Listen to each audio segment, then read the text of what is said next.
नमस्कार दोस्तों, good morning. मैं हूं चेतन शर्मा। स्वागत है आपका हमारे चैनल में। डेली करंट अफेयर्स की क्लास में आप सभी का स्वागत है। सबसे पहले जो बच्चे नए आए हैं चैनल को सब्सक्राइब कर दें, वीडियो को लाइक कर दें और शेयर भी कर दें। बिना समय गवाए आइए शुरू करते हैं अपनी पहली न्यूज़। पहली न्यूज़ क्या कहती है दोस्तों कि flying wedge defence and aerospace ने अनवील किया है FWD 220, इंडिया का पहला इंडिजीनियस बॉम्बर UAV। आइए जानते हैं पूरी न्यूज़ क्या है। कह रहा है बेंगलुरु कलकत्ता बेस्ड एक flying wedge defence aerospace technology है जिसने लॉन्च किया है unmanned combat air vehicle flying wedge defence 200B, जिसका नाम है FWD 200B, जिसे बोल सकते हैं। इंडिया का पहला खुद का बनाया हुआ मिलिट्री ग्रेड बॉम्बर ड्रोन है। अगर हम बात करें, ये ड्रोन जो है ये स्ट्रेंथ करेगा नेशनल डिफेंस की कैपेबिलिटीज को, इंपोर्ट रेलियंस को कम करेगा, यानी हमें कम इंपोर्ट करना पड़ेगा ऐसे बॉम्बर्स का, और सपोर्ट करेगा मेक इन इंडिया इनिशिएटिव को। अगली न्यूज पर चलते हैं दोस्तों। कह रहे CDAC ने डेवलप किया है thermal camera transfer to CP plus. MEITY ने लॉन्च किया है ITS बुकलेट। आइए जानते हैं पूरी न्यूज है क्या। कह रहे indigenous technology of thermal camera जो है उन्होंने डिजाइन और डेवलप किया है centre for development of advance computing Thiruvananthapuram Kerala में। इस प्रोग्राम के अंडर किया है under the programme of ministry of electronics and information technology. ये ट्रांसफर करेगा ये ट्रांसफर किया जाएगा CP प्लस को, एक डिवीजन है जो मिस्टर आदित्य इंफोटेक लिमिटेड की। ये किसके तहत किया जा रहा है? ये किया जा रहा है this in line with the innovation science technology theme जो है विकसित भारत एट द रेट 2047 की। तो उस बेस पे ये ऐसी चीजें की जा रही हैं, यानी कि एक सेंटर बनाया गया है, उसे ट्रांसफर किया गया है CP प्लस को। CP प्लस जो है एक डिवीजन है मिस्टर आदित्य इंफोटेक लिमिटेड की। ये किया जा रहा है जो भारत ने थीम रखी है कि विकसित भारत की थीम, विकसित भारत एट द रेट 2047, उसके तहत ये सब चीजें की जा रही हैं। कह रहे थर्मल स्मार्ट कैमरा जो है वो इनबिल्ट डाटा प्रोसेसिंग यूनिट है जो रन करेगा various artificial intelligence based analytics को। ये टारगेट करेगा एप्लीकेशन डोमेन्स में जैसे स्मार्ट सिटीज, इंडस्ट्री, डिफेंस और हेल्थ। इस सब चीजों को ये टारगेट करेगा। मिनिस्ट्री ऑफ इंफॉर्मेशन टेक्नोलॉजी एक लॉन्च किया है कि इंटेलिजेंट ट्रांसपोर्ट सिस्टम भी, जिसे technology product booklet during the event, यानी कि बुकलेट भी जो है जारी की गई है इस इवेंट के दौरान। बुकलेट में क्या क्या है? Booklet comprises technology product solution developed. Technology है, उसमें बताया गया टेक्नोलॉजीज किस तरह से यूज की गई है, प्रोडक्ट क्या है और सोल्यूशन क्या है जो डिवेल्प किया गया है। Traffic control, public transit, road safety, sensor for traffic application, इन सारी चीजों के बारे में उस बुकलेट में बताया गया है। उम्मीद करता हूँ न्यूज आपको समझ आई होगी। थोड़ी सी अटपटी सी न्यूज थी लेकिन फिर भी समझने की कोशिश कीजिएगा। अगली न्यूज दोस्तों निकल कर आ रही है। कह रहा है कि इफ्को ने रिसीव किया है FCO का अप्रूवल नैनो जिंक लिक्विड के लिए, नैनो कॉपर लिक्विड फर्टिलाइजर, इन दोनों चीजों के लिए इफ्को का अप्रूवल जो है, इफ्को को जो है अप्रूवल दिया गया है। किसने दिया है? FCO ने दिया है। आइए जानते हैं पूरी न्यूज है क्या। सबसे पहले तो इफ्को की फुल फॉर्म आपको करनी है कि किसी पेपर में इफ्को की फुल फॉर्म ही आ जाए। कह रहा है Indian farmer fertiliser cooperative limited, इसकी फुल फॉर्म है।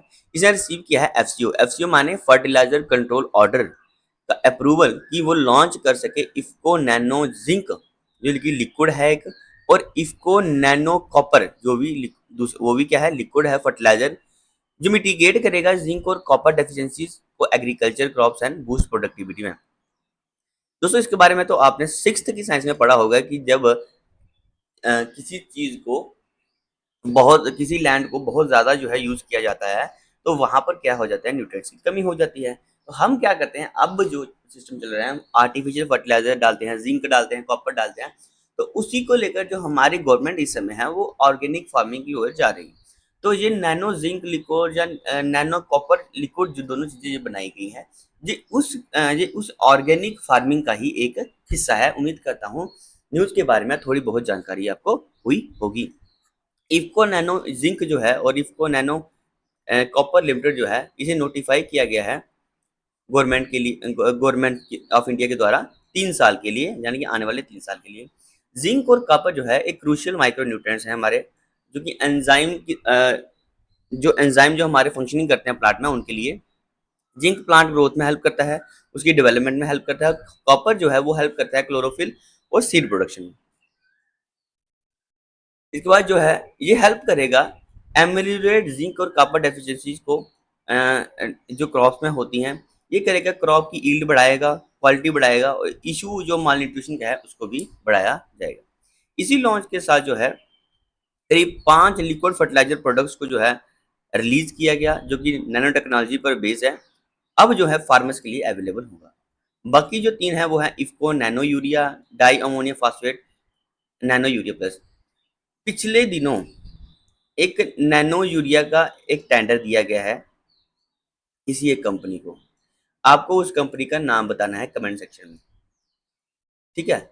मैंने वो न्यूज़ पढ़ाई है। अगर आपने करंट अफेयर का सेशन डेली लगा रहे हो तो उम्मीद करता हूँ उस कंपनी का नाम आपको मालूम होना चाहिए। चलिए आगे बैंकिंग की बात कर लेते हैं। कह रहे आरबीआई ने रिवाइज किया है बैंक्स का capital market exposure norm for T+1 settlement. अच्छा, ये T+1 सेटलमेंट है क्या? T+1 माने जब ट्रेड हो रही है, जैसे हम ट्रेडिंग करते हैं स्टॉक मार्केट में, म्यूचुअल फंड्स में, लेकिन ज़्यादातर जो इंट्रा डे ट्रेडिंग जो हम करते हैं, जहाँ अब स्टॉक मार्केट लगा लो, आपने लॉन्ग टर्म का शेयर भी खरीद रखा है, तो ट्रेडिंग जिस दिन आपने देखा होगा कि जब हम शेयर बेचते हैं ना, हमारे पास उसी दिन पैसा नहीं आ जाता, पैसा आने में थोड़ा सा समय लगता है। तो वही कहा है कि रिवाइज किया है, T+1 माने जब ट्रेडिंग की आपने उसके एक दिन के अंदर आगे जो एक दिन दिया जाता है कि जब उसको सेटलमेंट करके पूरा पैसा जो है क्लाइंट को देना होता है। तो 3 मई 2024 को आरबीआई ने रिवाइज की गाइडलाइंस कस्टोडियन बैंक्स के लिए कि वो इशू करेगा इररिवोकेबल पेमेंट कमिटमेंट्स को in light of T+1 settlement resign for stock. जो T+1 सेटलमेंट है उसके लिए जो है कस्टोडियन बैंक को गाइडलाइंस इशू की गई हैं। कौन सी गाइडलाइन इशू की गई हैं? इररिवोकेबल पेमेंट कमिटमेंट्स, कि आपको भाई इतने दिन में पैसा भेजना ही भेजना है। क्या है बात, आइए जानते हैं। मैंने अभी आपको बताया कि मैक्सिमम इंट्राडे रिस्क होता है कस्टोडियन बैंक्स के लिए, जो कि आईपीसी जो है इशू करते हैं, उन्हें कंसीडर किया जाता है as a capital market exposure. तो वो क्या करते हैं कि 30% का सेटलमेंट ही एक दिन में हो पा रहा था, जिसके लिए गवर्नमेंट आरबीआई ने उनको गाइडलाइन इशू की है। पॉइंट्स क्या है? कह रहा है 30% लिमिट जो है बेस्ड है अजम्पशन पर, और 20% downward price movement of equity in T+1। कह रहा है 30% की लिमिट रखी गई है कि जो आपकी अजम्पशन है कि भाई इतने पे हमने बेचना ही बेचना है। 20% जो है डाउनवर्ड प्राइस, अगर प्राइस नीचे गिर रहा है तो आपको 20% और उनको कंपनी क्लाइंट को देना है। एडिशनल 10% का मार्जिन रखा गया है अगर फिर से शेयर डाउनवर्ड जा रहा है, ठीक। प्रीवियसली क्या है, पहले क्या है, रिस्क मिटिगेशन मेजर करता है बर बेस्ड ऑन T+, पहले रिस्क मिटिगेशन था वो T+2 डेज पे था, यानी कि ट्रेड के 2 दिन बाद वो मिलते थे। और क्या करते थे, रोलिंग सेटलमेंट, जो मतलब कि सेटलमेंट के लिए जो इक्विटीज होती है, टी का मतलब होता है ट्रेड डे, जिस दिन हमने ट्रेड करी है। उम्मीद करता हूँ ये न्यूज़ आपको समझ आई होगी। इस न्यूज़ को 2 से 3 बार फिर से रिवाइज कीजिएगा। पीडीएफ जो है कमेंट सेक्शन में हमारी पिन होती है डेली, वहां से आप डाउनलोड आसानी से कर सकते हैं। मैं कमेंट में अपना फ़ोन नंबर भी डाल दूंगा, अगर किसी को दिक्कत आएगी तो वो हमें व्हाट्सएप पे मैसेज कीजिएगा, प्लीज़ कॉल मत कीजिएगा। अगर किसी को डाउनलोड करने में दिक्कत आती है तो वहाँ से हमें बता सकता है। आरबीआई की बात करेंगे, गवर्नर जो है शांतिकांता दास जी हैं, डिप्यूटी गवर्नर हमारे पास स्वामीनाथन जानकी राम है, Michael Debabrata Patra ji, M Rajeshwar Rao, T Ravishankar. Establishment 1 April 1935 और मुंबई महाराष्ट्र में इनका हेडक्वार्टर है। सेबी ने इंट्रोड्यूस किया है framework for stock exchange to supervise RAs and LAs. क्या है आरएस और एलएएस, आइए जानते हैं। कह रहे 2 मई 2024 को सेबी ने इंट्रोड्यूस किया है फ्रेमवर्क, किसके लिए? एडमिनिस्ट्रेशन और सुपरविजन करनी है किसकी? रिसर्च एनालिस्ट की और इन्वेस्टमेंट एडवाइस की। As stock exchange will be recognised as RAASB. RAASB माने research analyst administration and supervisory body. IAASB investment adviser administration and supervisory body. इन दोनों के लिए जो है फ्रेमवर्क इशू किया गया है। तो सबसे पहले तो आपको आरएएएसबी की फुल फॉर्म करनी है। देखो हम उस हिसाब से पढ़ाते हैं कि जो पेपर में क्वेश्चन आता किस हिसाब से।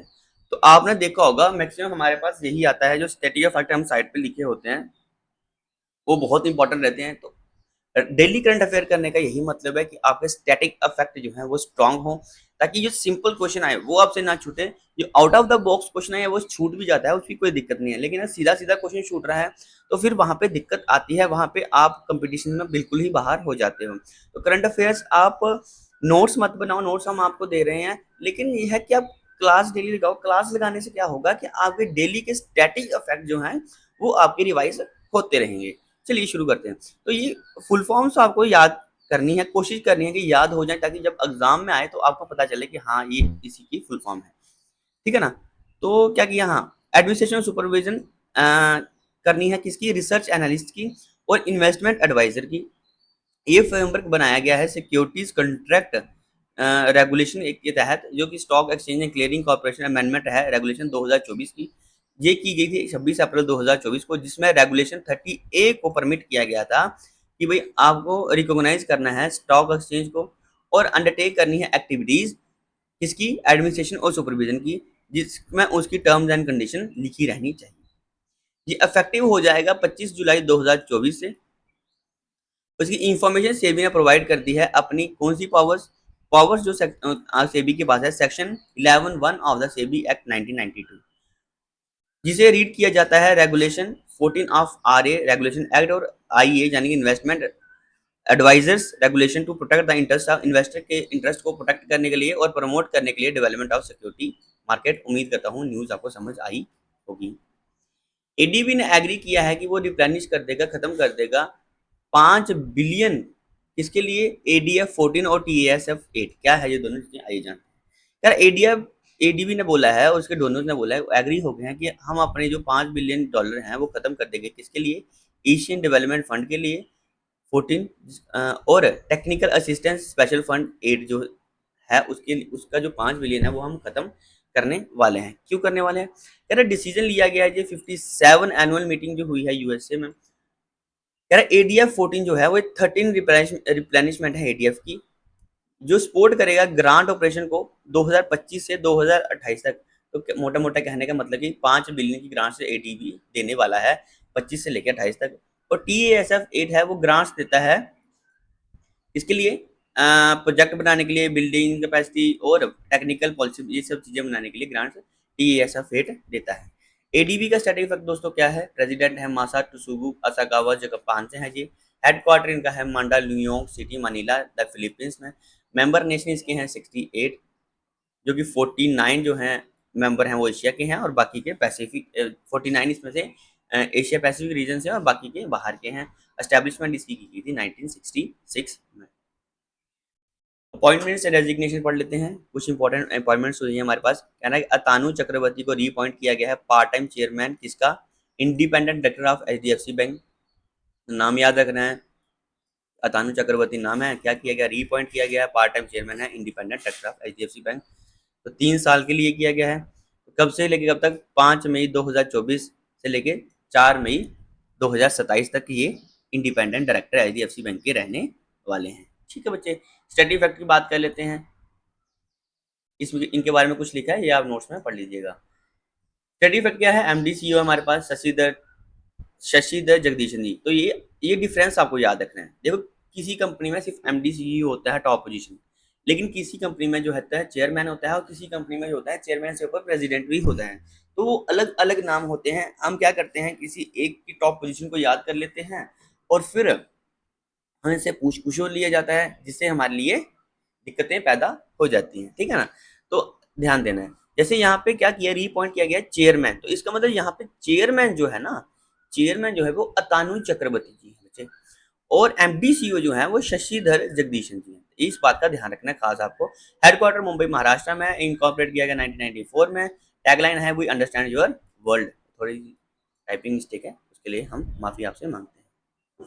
RBI ने अप्रूव किया है कि वो अपॉइंट करेंगे संजीव नौटियाल जी को, इसके लिए नेक्स्ट MD CEO होंगे उज्जीवन स्मॉल फाइनेंस बैंक। तो आरबीआई ने, सिंपल सी बात है, संजीव नौटियाल जी को क्या बनाया गया MD CEO, जैसे मैंने आपको अभी बताया एमडी सीईओ होते हैं, एमडी सीईओ चेयरमैन से और चेयरमैन प्रेसिडेंट से छोटा होता है। इस तरह से आपको सीक्वेंस भी याद रखना है ना। तो संजीव नौटियाल जी कब से ये लेंगे चार्ज अपना? 1 जुलाई 2024 से ये लेंगे। कितने साल के लिए बनाया गया? 3 साल के लिए इन्हें भी बनाया गया है।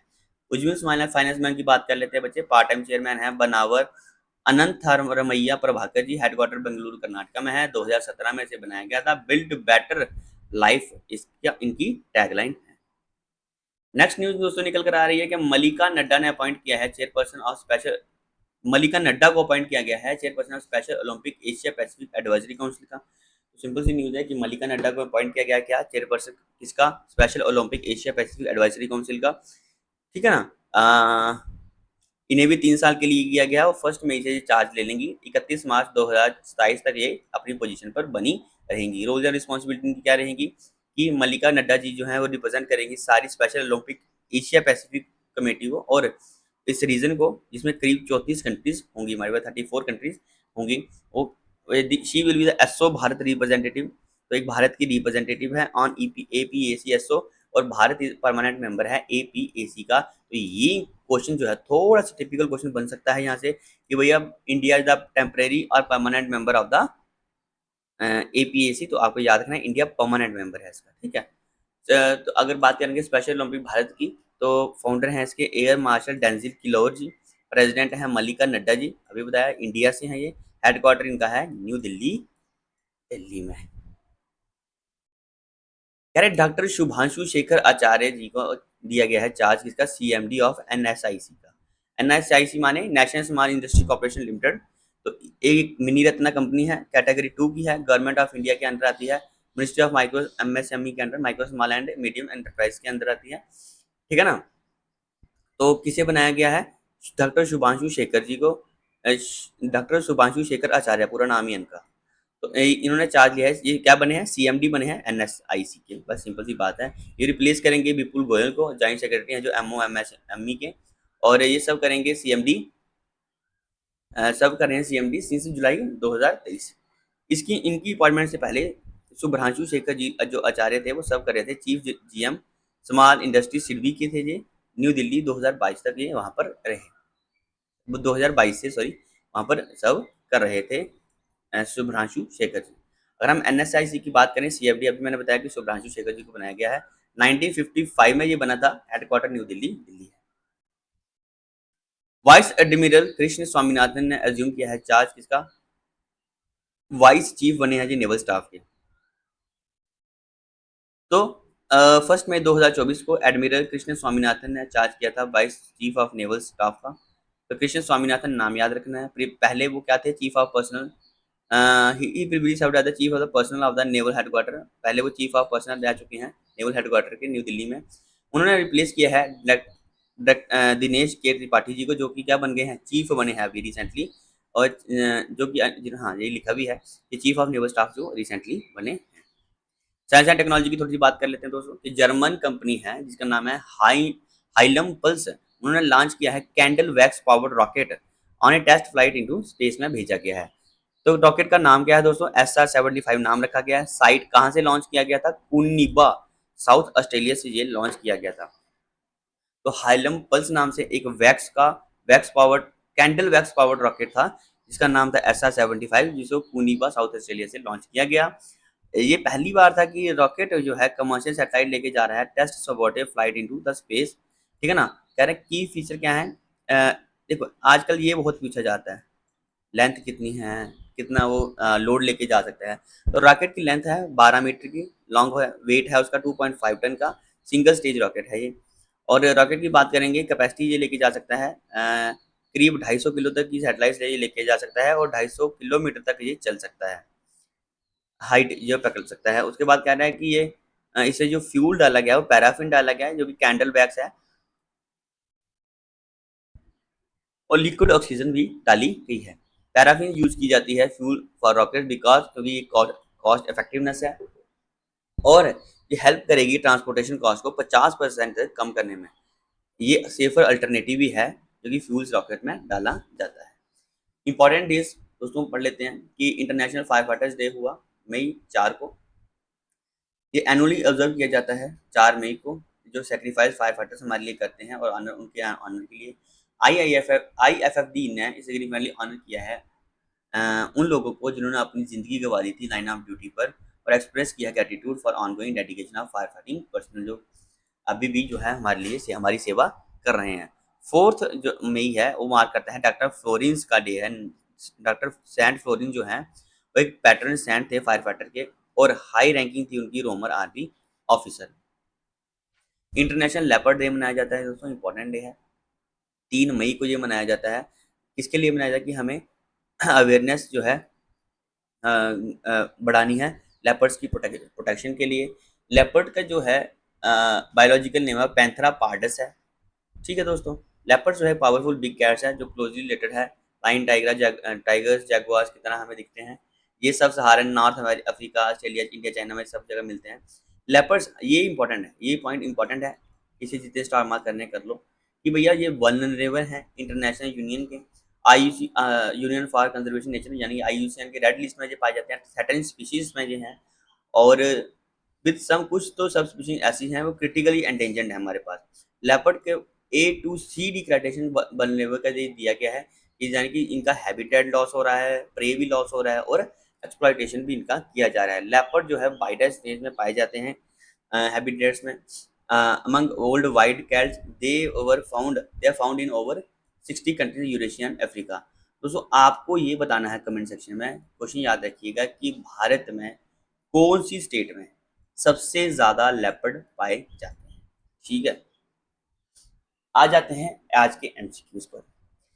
कौन सी कंपनी है जिसने UCAV flying wedge defence 200B India का पहला इंडिजिनियस मिलिट्री ग्रेड बॉम्बर जो है तैयार किया है? तो अभी मैंने बताया flying wedge defence aerospace technology private limited. Second question है कि कौन सी कंपनी है जिन्होंने पार्टनरशिप किया है इंडिया पोस्ट के साथ last mile e commerce delivery services के लिए? तो एफ शिफ्ट लॉजिस्टिक था आंसर, क्योंकि ये इसका आंसर ये न्यूज़ नहीं थी इसमें इन करंट अफेयर्स में। कौन सा इंस्टीट्यूशन है ऑर्गेनाइजेशन ने रिसेंटली ट्रांसफर की है कि indigenous technology of thermal camera to CP plus division जो है MS आदित्य इन्फोटेक लिमिटेड की है। तो centre for development of advance computing अभी बताया CDAC। इफको को रिसीव हुआ है कि अप्रूवल किसने अप्रूवल दिया है? मैंने अभी आपको फुल फॉर्म भी पढ़ाई थी उसकी FCO फर्टिलाइजर कंट्रोल ऑर्डर ने अप्रूवल दिया है कि वो नैनो जिंक और नैनो कॉपर लिक्विड दोनों को लॉन्च कर सकता है। नेक्स्ट क्वेश्चन हमारे पास दोस्तों है कि कौन सी ऑर्गेनाइजेशन है जिसने रिसेंटली रिवाइज किया है गाइडलाइंस कस्टोडियन बैंक्स के लिए कि भाई उन्हें इशू किया गया है कि इररिवोकेबल पेमेंट कमिटमेंट्स के लिए T+1 सेटलमेंट डिजाइन के साथ। तो भैया RBI ने ऐसा किया है, ठीक है ना, कस्टोडियन बैंक्स को ये हिदायत दी है। कौन सी रेगुलेटरी बॉडी है जिसने इंट्रोड्यूस किया है फ्रेमवर्क कि भाई एडमिनिस्ट्रेशन और सुपरविजन करेगा रिसर्च एनालिसिस और इन्वेस्टमेंट एडवाइजर्स की? तो आंसर है सेबी माने security and exchange board of India. कौन सा बैंक या इंस्टीट्यूशन है जो एग्री हो गए हैं कि भैया हमने 5 बिलियन का जो USD है उन्हें रिप्लेनिश करना है, खत्म करना है ATF-14 और TASF-8 के लिए? तो ADB अभी मैंने इतनी लंबी चौड़ी कहानी इसमें बताई थी आपको। RBI ने रिसेंटली अप्रूव किया है, अपॉइंटमेंट किया है किसके लिए, किसका कि HDFC बैंक का पार्ट टाइम चेयरमैन बनाया जाएगा? अभी बताया मैंने अतानु चक्रवर्ती जी को। कौन सा बैंक है जिसने रिसेंटली संजीव नौटियाल जी को मैनेजिंग डायरेक्टर और CEO बनाया है 3 साल के लिए? उज्जवल स्मार्ट फाइनेंस बैंक। देखो हम कितने अच्छे से आपको रिवाइज भी करा देते हैं। कौन सा बैंक है किसे रिसेंटली अपॉइंट किया गया है chairperson of special Olympic Asia Pacific council का? मल्लिका नड्डा जी को। अभी मैंने आपको इतनी लंबी चौड़ी कहानी इनकी अभी बताई थी। तो चलिए आज के सेशन में हमारे पास था इतना ही। मिलते हैं कल के नए सेशन में। जो भी लोग यहाँ पर नए हैं आए हैं प्लीज़ चैनल को सब्सक्राइब कर दें, कमेंट सेक्शन में अपनी राय जरूर दीजिएगा। मिलते हैं कल और वीडियो को शेयर भी कर दें। जय हिंद, जय भारत।